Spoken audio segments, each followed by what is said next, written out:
2024년 6월 25일 새벽 4시 칠흑 같은 어둠을 헤치고 휴전선을 향해 내려오는 수천 대의 전차와 함께 해안가를 가득 메운 견인포와 다연장 로켓이 미친듯이 불을 뿜으면서 끝내 한국군은 대포콘 하나를 발령함과 동시에 전국에 총 동원령을 선포했으며 한반도는 물론 동아시아 더 나아가 세계의 운명을 결정지을 제2차 한국전쟁이 발발합니다. 영원할 줄 알았던 휴전이 깨지고 북한이 피바람을 불러일으킨 것은 이 모든 비극의 시작인 중국 때문인데 황제와도 같았던 자신의 권위를 위협받은 시진핑은 대만 침공을 결심했지만 지옥의 시가전을 내세우며 중국군을 반겨줄 대만군도 벅찬데 동아시아 각지에 주둔한 미군이 매의 눈으로 지켜보는 상황에서 중국의 대만 침공은 멸망으로 향하는 지름길이었습니다. 이에 중국은 미국의 시선을 돌릴 목적으로 북한 수뇌부와 접촉해 북한이 한국을 침공할 것을 강요하면서 북한군 주도의 적화통일이 성공할 경우 막대한 경제 지원을 약속했지만 중국에게 북한은 고기방패로 쓰고 버릴 장기말에 불과했기 때문에 정작 북한군의 무기 지원은 단칼에 거절하며 전쟁을 지속하기 위한 식량과 탄약, 연료 같은 보급품만을 지원했습니다. 이미 한국군은 한반도 전역을 24시간 감시하는 정찰 위성을 통해 북한군을 한순간도 빠짐없이 지켜보고 있었으며 무인기를 통해 북한군 해안포의 포문이 열린 것까지 확인하면서 신원식 국방부 장관은 이 사태가 단순한 군사 도발이 아닌 북한의 선전포고 없는 침략이라고 판단했으며 이 전대미문의 사건은 얼마 안가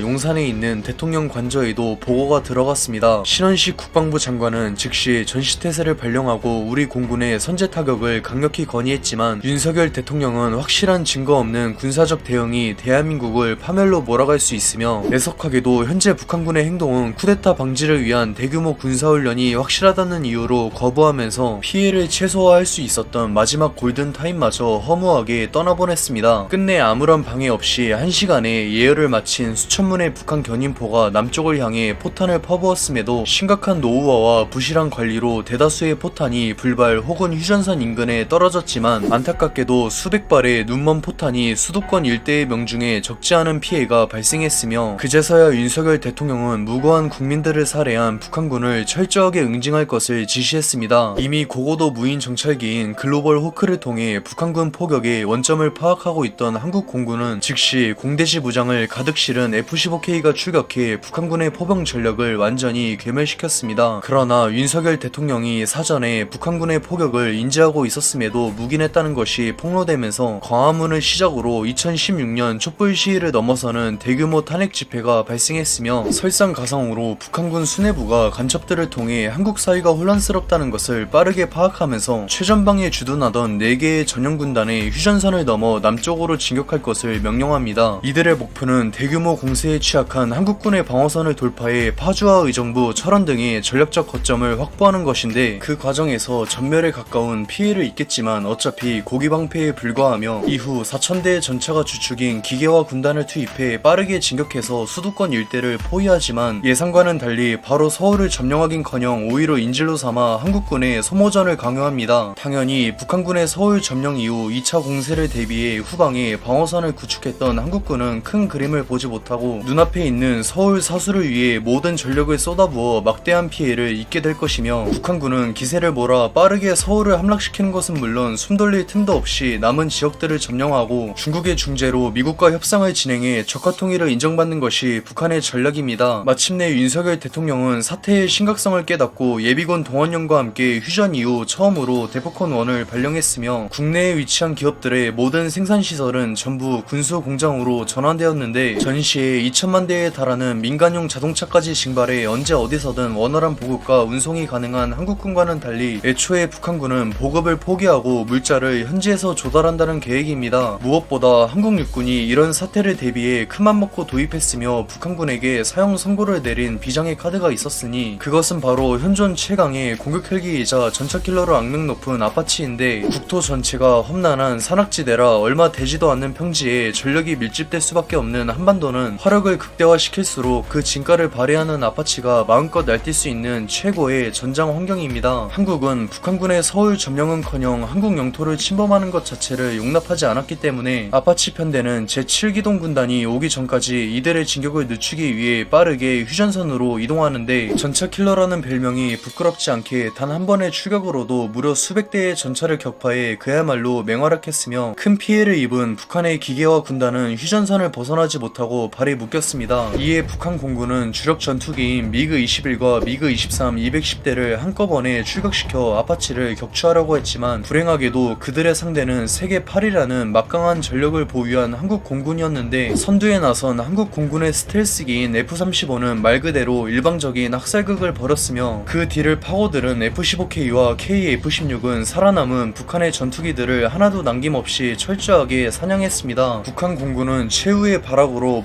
폭탄을 가득 실은 구형 전투기를 한꺼번에 출격시켜 한국의 주요 시설에 자폭을 감행했지만 천공을 비롯한 한국군의 방공 전력이 모조리 추풍 낙엽처럼 쓸려나갔으며 북한군의 진격을 막으며 아파치가 벌어준 귀중한 시간 덕분에 만반의 준비를 마친 한국 육군은 마침내 아시아 최강의 군단 제7기동군단이 북한의 기계화 군단을 맞이하러 휴전선으로 진격합니다. 하지만 이미 아파치에게 시달리며 돌이킬 수 없는 막대한 피해를 입은 북한의 기계화 군단은 현존 최강의 전차인 K2 흑표를 필두로 한 제7기동군단에게 전멸을 넘어 비참할 정도로 도륙당했으며 그렇게 한국을 침공했던 북한군의 주요 전력들이 하나도 남김없이 전멸당하면서 한 줄기의 희망을 품고 모든 것을 내던졌던 북한의 적화 통일은 3일 천하로 끝나며 허무하게 막을 내렸습니다. 그러나 개전 초기 북한군에게 적지 않은 피해와 함께 무고한 국민들을 떠나보낸 한국군은 이대로 끝낼 생각이 없었으며 더 이상 방어가 아닌 공세로 전환한 한국군의 반격이 시작되면서 한국 육군은 휴전선을 넘어 순식간에 개성을 점령하며 무섭게 치고 올라갔는데 지휘부의 괴멸로 통제가 불가능해진 북한군은 스스로 한국군에 항복하며 북진 통일에 박차를 가했습니다. 또한 한국의 항복 요구를 거절한 북한 수뇌부는 한국군이 진격을 멈추고 물러나지 않는다면 즉시 핵미사일을 발사해 서울을 불바다를 넘어 한반도에서 지워버리겠다는 되도 않는 협박을 했지만 그러거나 말거나 한국 육군은 제7기동군단을 앞세워 빠르게 북진하고 있었으며 전의를 상실한 북한군의 잔존 세력을 갈아버리고 평양에 먼저 입성하기 위한 경쟁이 치열할 정도였습니다. 이를 본 김정은은 결국 판단력을 상실하고 측근들을 만류해도 핵미사일을 발사할 것을 밀어붙였으며 풍계리 핵실험장에서 갱도에 숨겼던 핵무기를 운반해 탄도미사일에 탑재하고 있었지만 이미 한국은 조기 경보기인 피스아이 4대를 24시간 로테이션으로 돌리며 북한의 모든 상황을 지켜보고 있었으며 F-15K를 긴급 발진시켜 타우러스 공대지 미사일로 핵실험장 전체를 초토화시켰습니다. 거기다 천안함의 아픔에 있지 않은 한국 해군이 모든 함대의 주력함을 대잠 능력이 우월한 인천급 대구급으로 대체하면서 이제는 바닷속의 경운기로 전락한 북한 잠수함들은 무용지물이 되었으며 특히 한국 해군이 천안함 사건 이후 이를 갈며 도입한 포세이돈 초계기와 해군의 아파치인 시오크는 북한 해군의 잠수함들을 일방적으로 학살하면서 북한의 마지막 희망마저 무참히 짓밟았습니다. 마침내 한국군은 아무런 저항도 받지 않고 태극기를 휘날리며 70년 만에 북한의 심장인 평양에 다시 한번 입성했으며 걱정과는 달리 평양 주민들은 행진과 함께 들어오는 한국군을 격하게 환영했지만 참으로 애석하게도 그토록 찾아 헤매던 김정은과 그 측근들은 이미 지도새도 모르게 중국으로 망명한 뒤였으며 중국은 이번 전쟁에 자신들이 개입했다는 것을 필사적으로 부인했습니다. 중국 입장에선 북한이 전쟁을 일으켜 전 세계의 관심을 끄는 사이 대만 침공을 준비하기 위해 모든 부대를 중부 정부에 집중시켰으며 미국이 한국을 선택하고 대만을 포기할 것이라 생각했으나 한국군이 중국의 예상을 뛰어넘는 속도로 평양을 점령하고 사실상 전쟁에서 승리한 상황에서 중국군이 이제 와서 한반도에 개입하기엔 한미연합군이 건재했기 때문에 이미 엎질러진 물이었습니다. 그러나 미국 역시 중국이 북한을 뒤에서 지원한 것을 이미 알고 있었지만 제3차 세계대전을 우려해 넘어갔으며 중국은 당사자인 한국과 미국의 암묵적인 강요로 협상 테이블에 앉아야만 했는데 한국 주도의 남북 통일을 인정하고 한반도 문제에서 완전히 손을 떼는 대신 이번 전쟁에서 중국의 책임을 묻지 않고 북한 지역엔 주 한미군이 주둔하지 않는 협정을 맺는 것으로 만족해야 했습니다. 마침내 2024년 9월 추석을 앞두고 공식적인 남북 통일이 이뤄졌는데 그동안 북한이 보유했던 핵무기들은 미국이 주도하는 상임 이사국들과 유엔의 감독하에 전량 폐기되었으며 북한 지역이 선진국 수준의 1인당 GDP를 달성하기 전까진 남북 민간인들의 왕래를 제한하는 법안이 제정되었는데 이는 북한 주민들이 남한으로 내려와 발생하는 문제들을 방지하기 위해서입니다. 종전 이후 북한 지역의 복구 작업이 진행되면서 한국 건설업계는 다시는 없을 대호황을 맞이하게 되었으며 수많은 외국 기업들이 새로운 기회의 땅인 한반도로 투자하기 위해 몰려왔는데 통일한국은 10%가 넘는 경제 성장률을 바탕으로 제조업과 IT 산업은 물론 금융업까지 아시아 최고 수준으로 발전했으며 약 30년 뒤엔 세계 5위의 경제 대국으로 성장하며 상임 이사국에 가입했습니다. 지금 지금까지 3분 밀떡이었습니다. 저는 다음 이 시간에 더 맛있게 찾아뵙겠습니다.